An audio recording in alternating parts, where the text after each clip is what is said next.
Larry, I want to start with what's going on right now between Iran and the United States. CENTCOM just moments ago confirmed that the new waves of attack are happening against Iran. And there's some footages coming out from Bandar Abbas in the southern part of Iran, which shows that they have hit some targets in that city.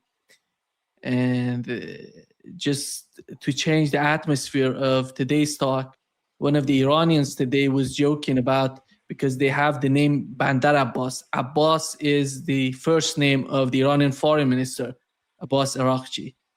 And the guy who's living in that city says, these people in the United States, somehow they're feeling that this city is belonging to Abbas Araghchi. That's why they're attacking every time they're attacking us. So I want this attack.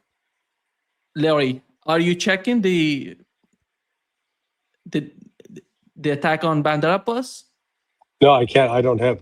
All I can tell you is all I'm checking is the activity in the Strait of Hormuz. And okay, yeah. The only things that I was checking that. Stop for a second. Let me finish. The only thing that's active out there are 2 U.S. flagged pleasure craft. Wonder what that is. Yeah. Larry, before going to the Strait of Hormuz, today it was somehow different because of the announcement that in the United States, they said that Lindsey Graham passed away. It seems that it was because of some sort of heart attack. It said it's an immediate and sudden disease. What was that? I know that you wrote a piece on your Substack. Yeah, well, he did not die in Washington, D.C. Let's be clear about that. If he suffered a heart attack, the heart attack was suffered in Kyiv. Let me walk you through the timeline. When Lindsey Graham arrived in Kyiv Friday morning between 10:30 and 11 a.m. on a train.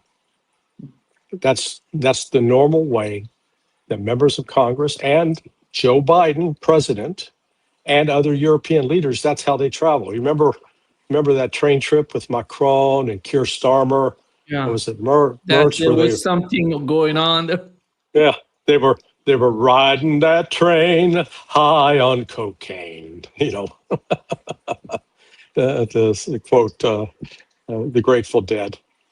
But so they go in on the train. The train gets in between 10:30 and 11 a.m. on Friday.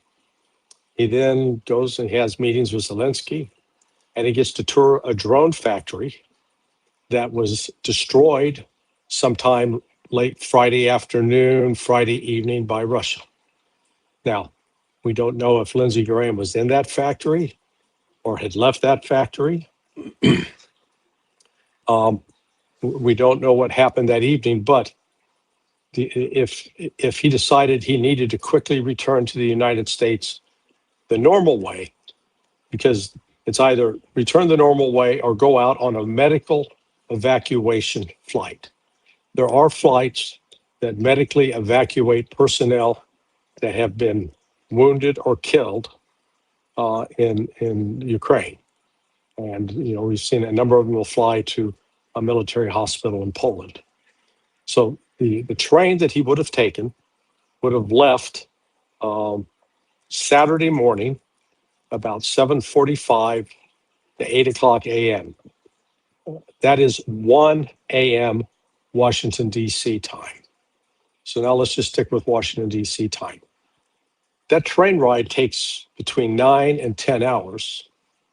So either that means he either got into Warsaw at around 10 a.m. or 11 a.m.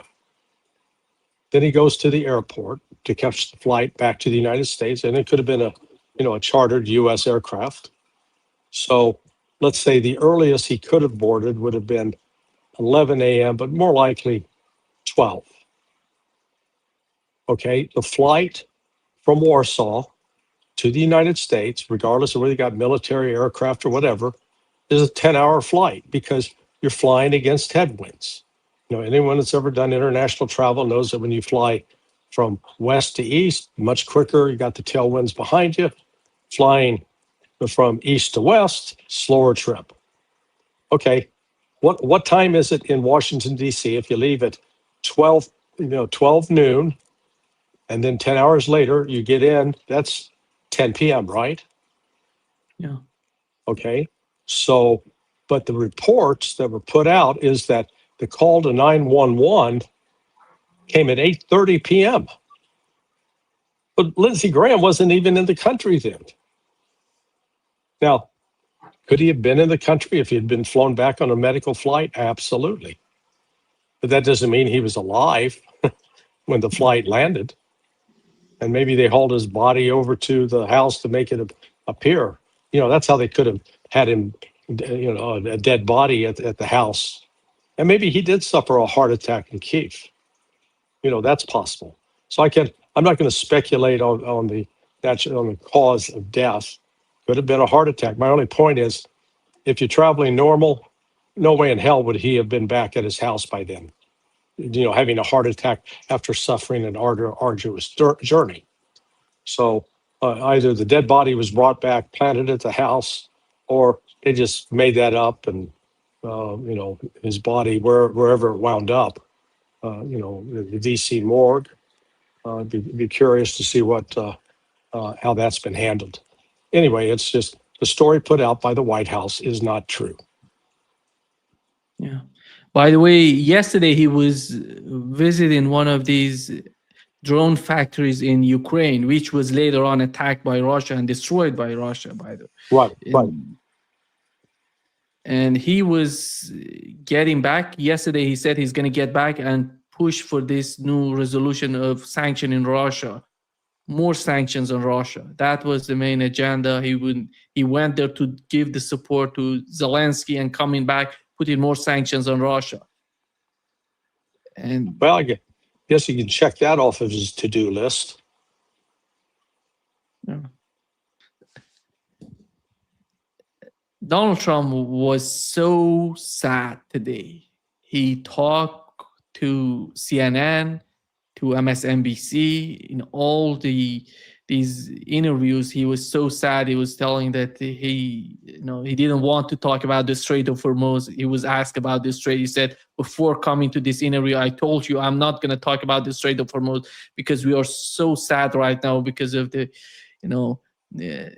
death of Lindsey Graham. And here is what he said, Larry. How you received this news and your immediate gut reaction when you heard it.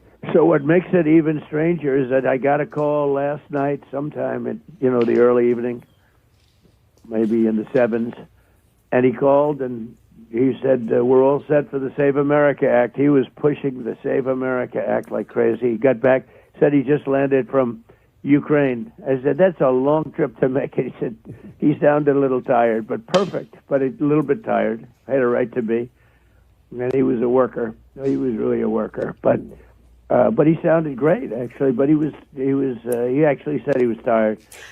But he wanted to pass the Save America Act. And I said, well, we're going to get it done, Lindsey. We're going to get it done. I'll see you soon. We thought maybe we might even meet today.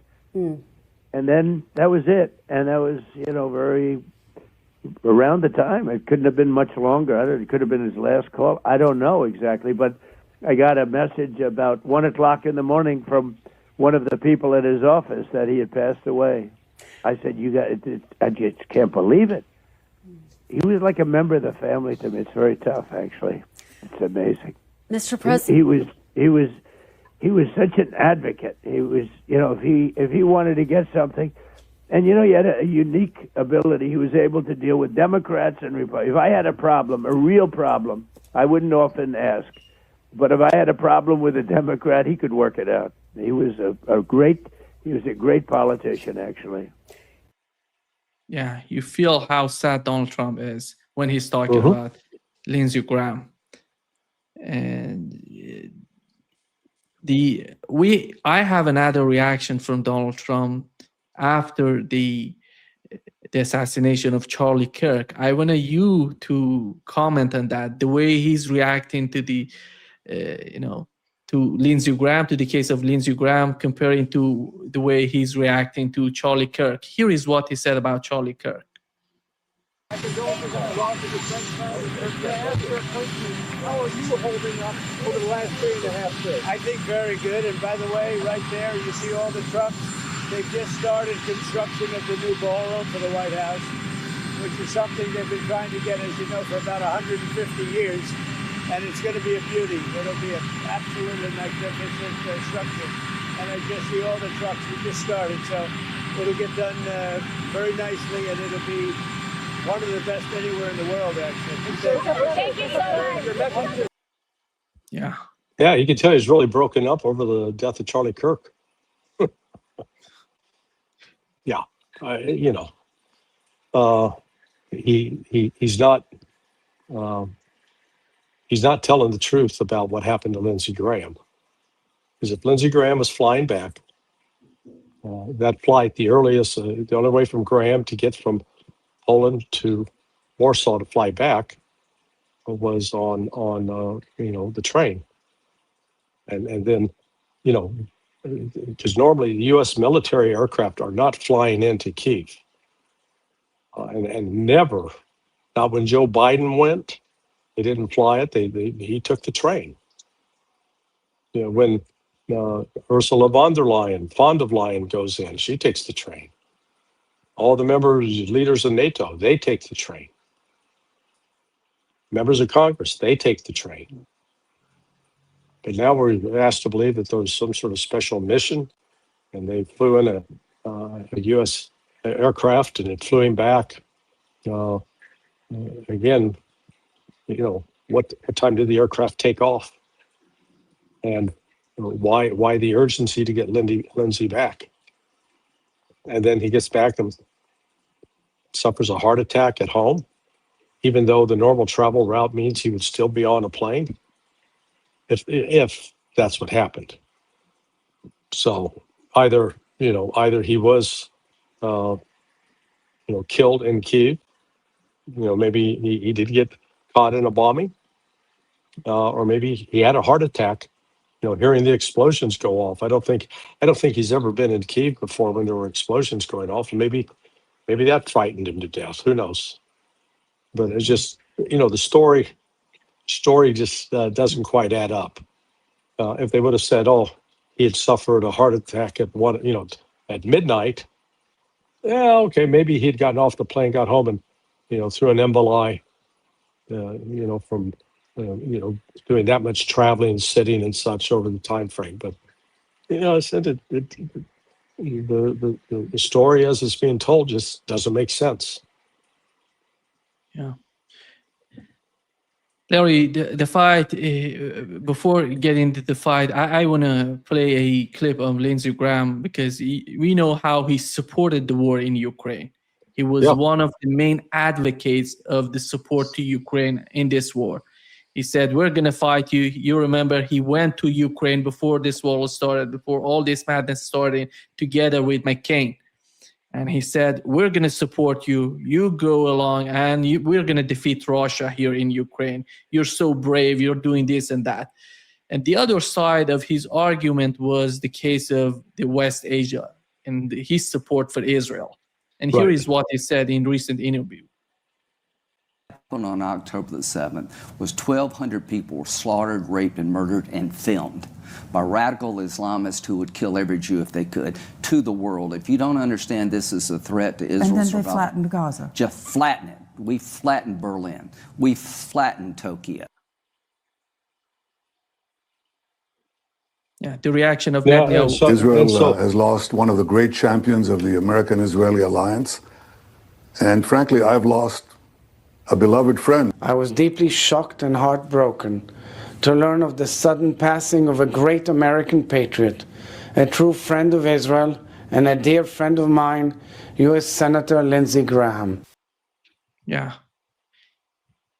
Yeah, isn't it ironic that, he loves Israel so much that he's supporting Nazis in Ukraine? People who carried out massacres, their ancestors.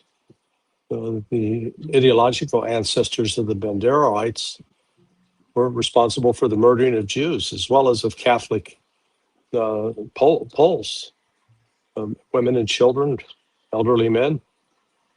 So there wasn't any intellectual consistency with Lindsey Graham on that. The reason, Larry, I played both clips, one of them from Lindsey Graham, the other one, Donald Trump's reaction to both, Lindsey Graham and Charlie Kirk, is what we were talking about Donald Trump before Donald Trump being elected as the president of the United States. We were basically arguing that Donald Trump is an outsider. He's going to do this and that. He's going to be different. And the new cabinet is going to be different. The people in the administration, no one from the previous administration is part of the new administration. And all of a sudden you see he's so much close. He's so much,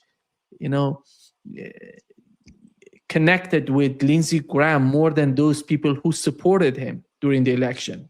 Charlie Kirk was, I would say, one of the main factors behind Donald Trump being elected. He made a movement in the United States. TPUSA was so important for the election for Donald Trump.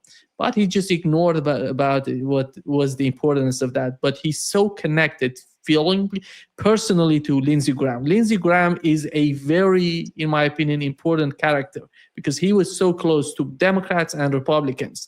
That's the importance of Lindsey Graham. He's basically a neocon. Well, you're correct. He is a character, or was a character. I think there's a hot place in the afterlife that he's able to work on a suntan now. But this is I don't understand Donald Trump's loyalty to Graham, given all the terrible things that Graham has said and done. Graham didn't lift a damn finger to investigate Russiagate when the Republicans had control of the Senate. He's almost like he was an inside operative working against Trump, and yet Trump stupidly, kept playing golf with Lindsey and kept close ties to Lindsey. I don't get it. Yeah, but you're right. He was the consummate neocon. So the good news is one less neocon to run around making trouble. I think Ted Cruz is going to replace him right now because no one is close to Lindsey Graham other than Ted Cruz. He's going to be in his place to support Israel, to support the war in Ukraine. Let's see. Larry, the war is happening between Iran again and the United States. The new waves of attacks are happening as we talk.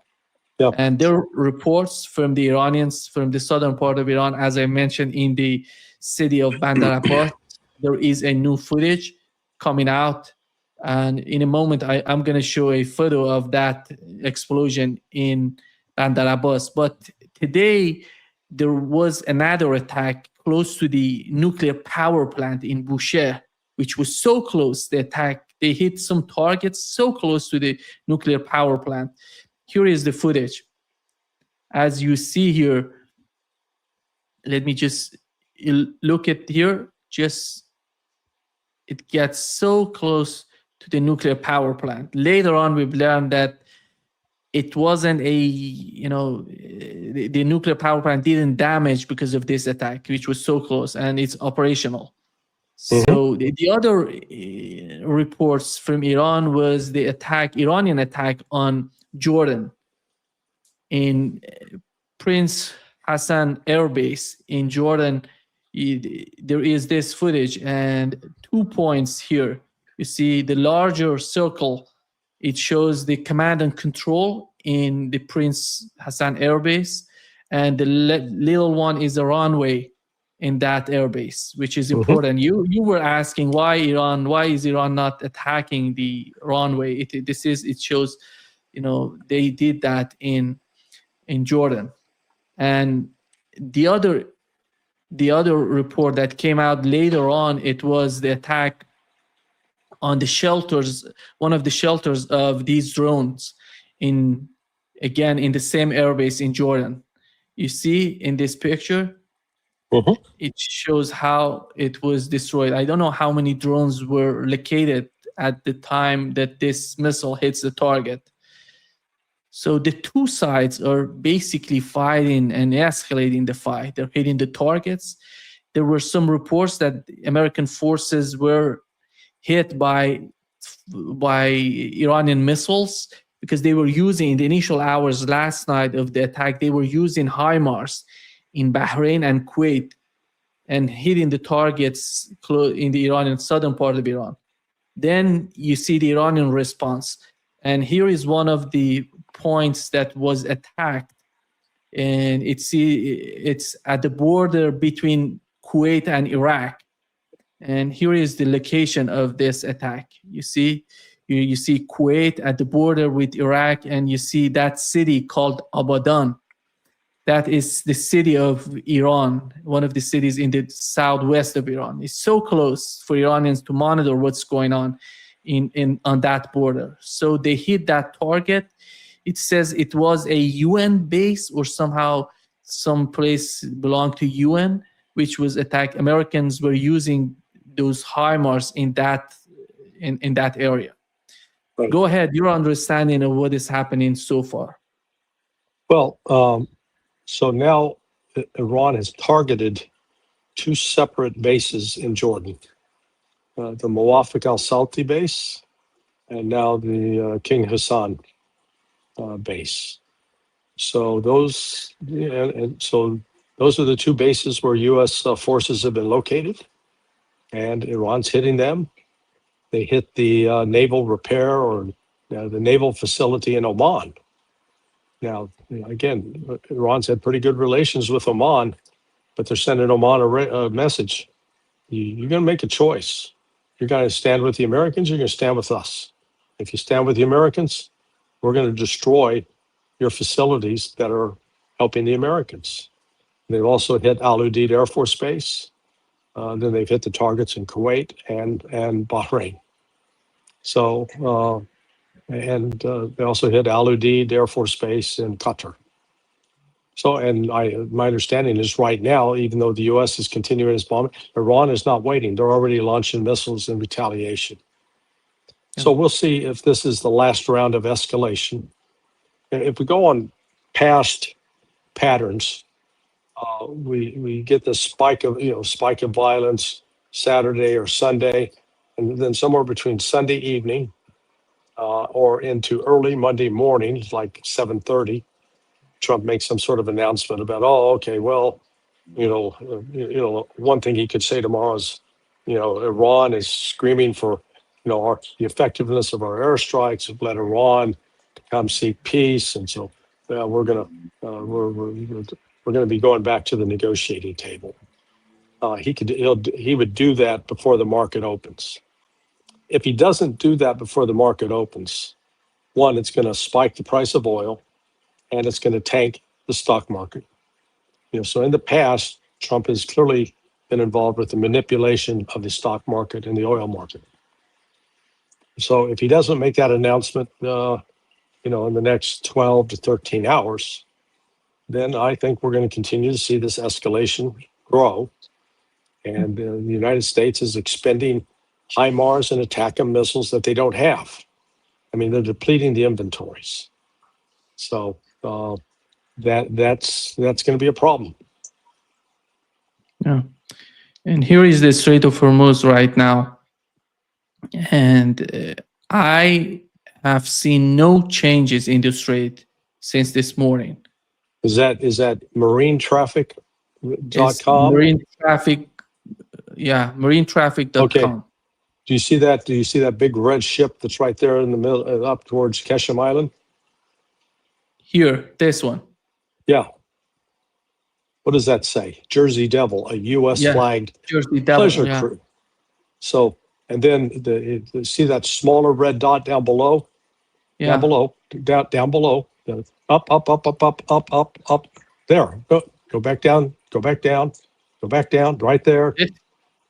That's another U.S. quote pleasure craft. That tells me that those civilian craft are most likely being used to collect intelligence.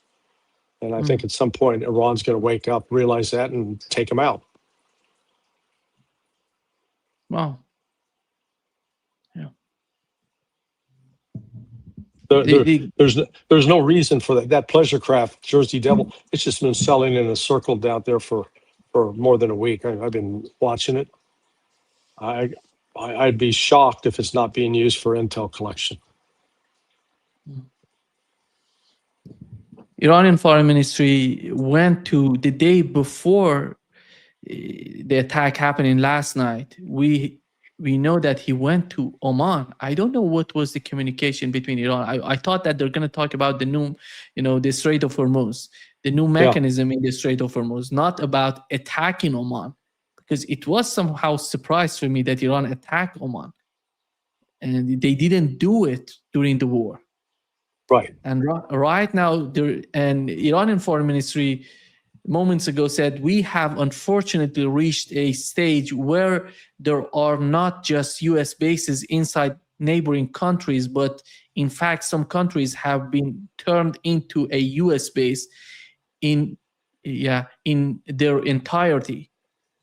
And he mentioned the Arab microstates should immediately stop letting their territory be used by the United States military or face the severe consequences.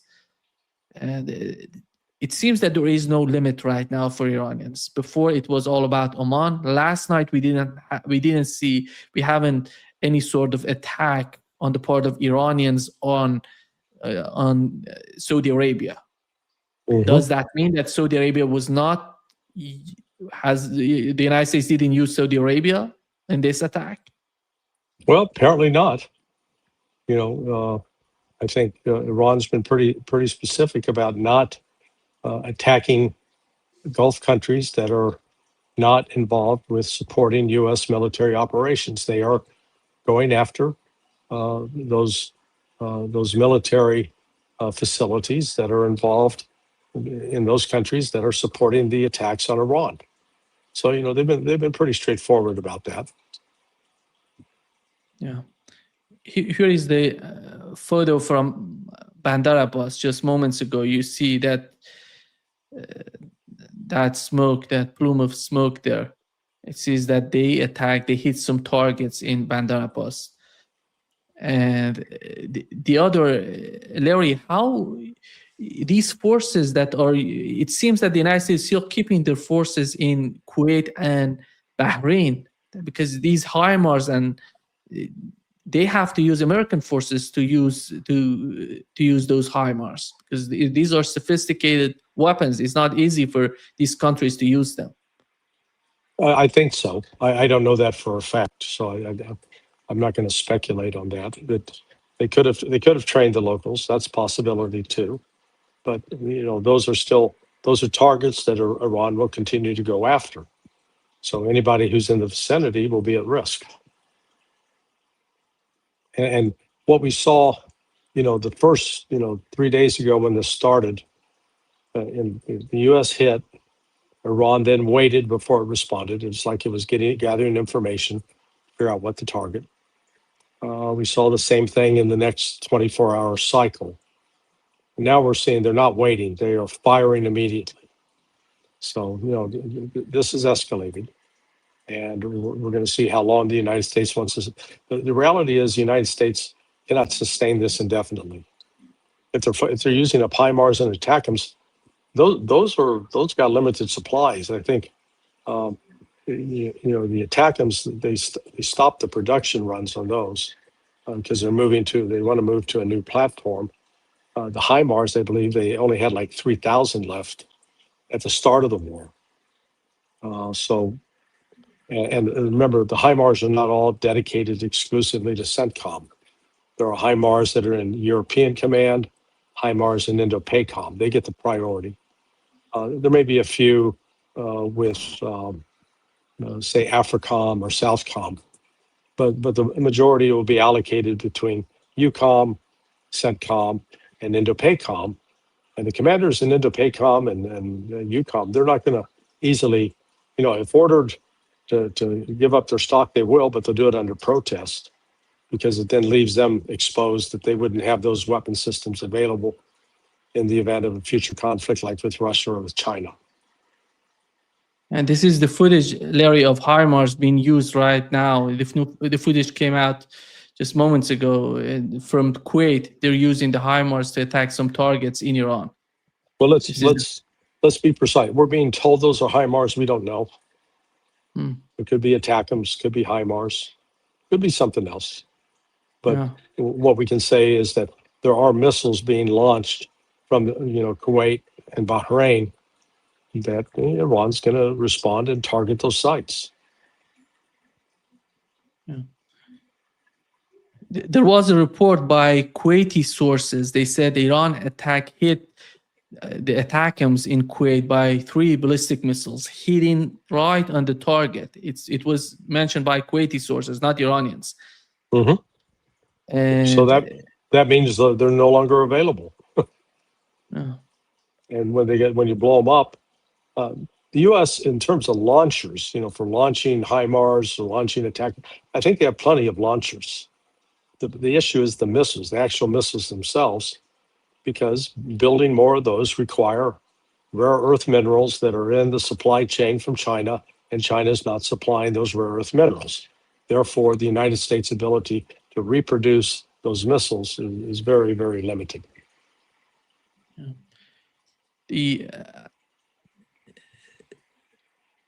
Larry, the attacks, Iran said last night that they're gonna. There was some, I read last night that Iran is mining the southern part of the Strait of Hormuz. I don't know how serious was that, or is that right? Because I have never heard anything more than those. Some outlets were reporting on that. Said Iran sent special forces to the southern part of the strait, close to the Omani border, and they mined that part in order to force the United States to use, or force the countries to use the northern part of the strait. Correct. Yeah, that would not strike me as unreasonable. Something that Iran would not do. I think it's very possible Iran did that. But again, we've got no confirmation one way or the other. So that's why I say I'm not jumping ahead right away and say, oh, yeah, they did that. Yeah, maybe they did, maybe they didn't. I think the perception on the part of the Donald Trump and his administration is that Iranian finally going to back down. And I don't know what do they want from Iran. And here is the head of Iranian parliament today tweeting that the era of one-sided deals is over. We told you, keep your word or pay the price. Reality is knocking. And I know that they're under tremendous attack in Iran. The head of Iranian parliament and foreign minister of Iran. They're calling compromiser. These people are traitors. They're negotiating with the United States. When he comes out and talking like this or sending messages like this, it means that it's over. Iran is not going to back down, to my understanding. No, I agree with you. I don't see Iran backing down from this at all. So they're going to continue to retaliate and launch these attacks as long as the United States continues to attack them. So it's not, nobody should be surprised by this, but they are, Iran has laid it out. If you hit us, we're going to hit you back, and we're going to hit you back harder than you hit us. And so you get to a question of how long can the United States or these countries that are allowing the United States to operate from them, how long do they want to endure this kind of abuse?